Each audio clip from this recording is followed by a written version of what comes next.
जीवन में संघर्ष या पैसों की नीड। नमस्कार, happy Shivratri. Hi boss, I am coming to new blog. तो आज शिवरात्रि के दिन पे मैंने ये ब्लॉग मैं शूट कर रही हूँ। आप समझ सकते हैं कि आज सुबह उठना, नहाना धोना, पूजा पाठ, मंदिर, घर सब हो चुका है। बुआ को नाश्ता बना के भी दे चुकी हूँ, खिला चुकी हूँ और रूटीन वर्क हो चुका है। उसके बाद मैं अभी आके बैठी हूँ। आज मैंने तो बताइएगा मेरा आज का कैसी लग रही हूँ मैं। तो अभी मैं मंदिर से आ गई हूँ और घर में बैठी हूँ। तो मैंने सोचा जब तक अभी मुझे यहाँ के फेमस मंदिर में भी जाना है तो मैं अभी वहाँ भी जाऊँगी। लेकिन मंदिर में इतना भीड़ होता है कि मैं ब्लॉग नहीं शूट कर पाती हूँ। तो मैं आपको घर पे आके फिर रिव्यू दूँगी। बट फ़िलहाल अभी मैं अभी आगे का ब्लॉग शूट कर रही हूँ, जो आप जानते हो जो मैं आपको डेली ब्लॉग देती हूँ। तो आज जो मेरा वर्क है उसको थोड़ा सा शायद आज मैं नहीं कर पाऊँगी, क्या करूँगी तो मैं आपको ज़रूर बताऊँगी। और खाना पीना तो आज है नहीं, बउआ का हो चुका है और शूट कर रही हूँ तो मैंने सोचा आपको दे देती हूँ। उसके बाद जो स्टोरी का पार्ट है वो भी मैं आज शूट करूँगी इसी पार्ट में अभी, क्योंकि फिर मुझे यहाँ के फेमस मंदिर में जाना है। तो मुझे नहीं लग रहा कि फिर मैं दोबारा ब्लॉग शूट कर पाऊँगी और मैं दे पाऊँगी। फिर रात को आप समझ सकते हैं फास्टिंग है तो फलाहार करना, फिर खाना, फिर पूजा शाम को, फिर हो सकता है आज मंदिर में मैं जाऊँगी। यहाँ जो बगल वाले मंदिर है वहाँ पे मतलब मंदिर को साफ़ करने के लिए, क्योंकि आज बहुत सुबह से लोग जल चढ़ा रहे तो मंदिर में आप समझ सकते हैं क्या स्थिति होगी। इसी वजह से मतलब समझिए व्यस्त होने के कारण मैं ब्लॉग आपको दे ही नहीं पाऊँगी। तो मैं अभी शूट करके स्टोरी का पार्ट भी आपको दे देती हूँ। तो कैसे हैं आप लोग? तो मैं आपको अपनी स्टोरी कंटिन्यू करती हूँ। उस बच्ची की स्टोरी आगे का क्या है। जीवन में संघर्ष या पैसों की नीड या इंस्टीट्यूट या स्कूटी या फोर व्हीलर, जहाँ से मैंने कल स्टॉप किया था आज वहीं से शुरू कर रही हूँ।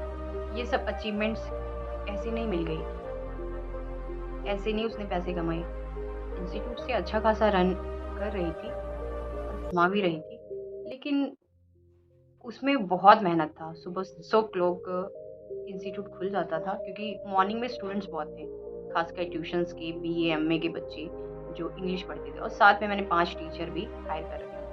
उस बच्ची ने मतलब जब वो बड़ी हो गई तो उसने टीचर्स भी हायर किया। तो इस तरह से उस टाइम में मतलब ये टाइम होगा आई थिंक 2008 से लेके 12 के बीच की बातें हैं। 12 के बीच की बातें हैं। तो अच्छी खासी अर्निंग होती थी, साथ-साथ टीचर्स को सैलरी देना, रेंट इंस्टीट्यूट का पे करना, साथ में अपनी फैमिलीज़ को लेते हुए डेली का खर्च था उस टाइम का 3000 रुपए, क्योंकि 2 भाई, माँ-बाप प्लस खुद, फिर उसकी भी शादी हो गई थी 2011 में, प्लस एक भाभी भी आ गई थी 2012 में, तो सबको लेते हुए डेली का खर्च था। लेकिन वो करती थी, मतलब कभी ये नहीं पीछे नहीं हटी अपनी फैमिली को लेके भी, मतलब सबके साथ अच्छा बॉन्ड, अच्छा प्यार और साथ में इनकम कर रही थी, अपना मानती थी सबको। मतलब इतनी समझ ही नहीं थी कि अपने नहीं होते हैं, या इतना कमा के हम क्यों दे रहे हैं, या अपने लिए सेविंग करें, या उस घर को ही अपना समझ के मतलब खर्च करना, वहीं स्कूटी फोर व्हीलर लेते चले। अपने लिए तो समझ ही नहीं था कि खुद की अकाउंट में भी सेविंग करना है, नहीं, या खुद के नाम से फोर व्हीलर लेके भी भाई लोगों को दे देना, या अपने नेम पे कुछ नहीं रखना, ये बहुत बड़ी बात थी। तो ये तो या तो शायद भगवान बुद्ध ने मुझे बुद्धि नहीं दी, या बुद्धि दी तो शायद उतनी चालाकी नहीं दी जिसको मैं यूज़ करती या वो बच्ची यूज़ करती। मतलब लाइक मी, मतलब मेरे पे आ जाती है बात, मतलब मैं स्टोरी बता रही हूँ तो ऐसा फील मी देन, मतलब मुझे यही समझ नहीं आया, उस बच्ची को समझ नहीं आया कि कैसे हम मतलब अपना भी कुछ रखना चाहिए अकाउंट में, एक सेविंग करनी चाहिए, चाहे बुरा वक़्त क्या होता है। मतलब बचपन से संघर्ष किया, सिर्फ़ आगे बढ़ने का सोचा, लेकिन ये माइंड में नहीं आया कि आगे भी तो बुरा वक़्त आ सकता है। तो ये तो था ही नहीं, कभी सोचा ही नहीं, बस आगे बढ़ते, बढ़ते, बढ़ते चली गई। लेकिन कहते हैं ना शादी, या कहते हैं जीवन में एक टाइम ऐसा आता है कि डाउनफॉल भी आता है लाइफ़ में। तो ऐसा डाउनफॉल आया ना, और एक की लाइफ़ में नहीं आया, उसके पापा की लाइफ़ में, उसके भाई की लाइफ़ में, उसकी लाइफ़ में। जो मेन पिलर थे घर के 4, तो छोटा वाला तो अभी कमा नहीं रहा था, अभी छोटा था, बच्चा था, पढ़ रहा था साथ में। लेकिन बाकी 3 तो थे ना कमाने वाला, तीनों पे ऐसा मतलब पहाड़ टूटा, इंस्टीट्यूट बंद, भाई का बिजनेस बंद दिल्ली में, पापा रेलवे में थे पटियाला में। उनकी मतलब रिटायरमेंट हुई, उधर उनको ना पैसा मिला ना पेंशन मिला, मतलब कुछ ऐसा हो गया उनके साथ कि रोक लग गया।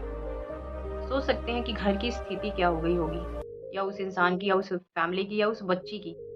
इतना जीवन में संघर्ष हो गया ना कि कुछ समझ ही नहीं आ रहा था। तो आगे का स्टोरी मैं फिर बताऊंगी, अभी के लिए इतना ही। तो चैनल को लाइक, शेयर एंड सब्सक्राइब करिएगा, और 1K मेरा जल्दी से जल्दी कंप्लीट कीजिए, मुझे फेमस यूट्यूबर बनना है। देन मैं आपके लिए और भी बहुत अच्छे कंटेंट लाऊंगी, स्टोरीज इसको कंटिन्यू करूंगी, जिसके बहुत पार्ट है जो मैं आपको डे बाय डे बताती चली जाऊंगी। तो please like and share and subscribe. Bye guys, bye boss.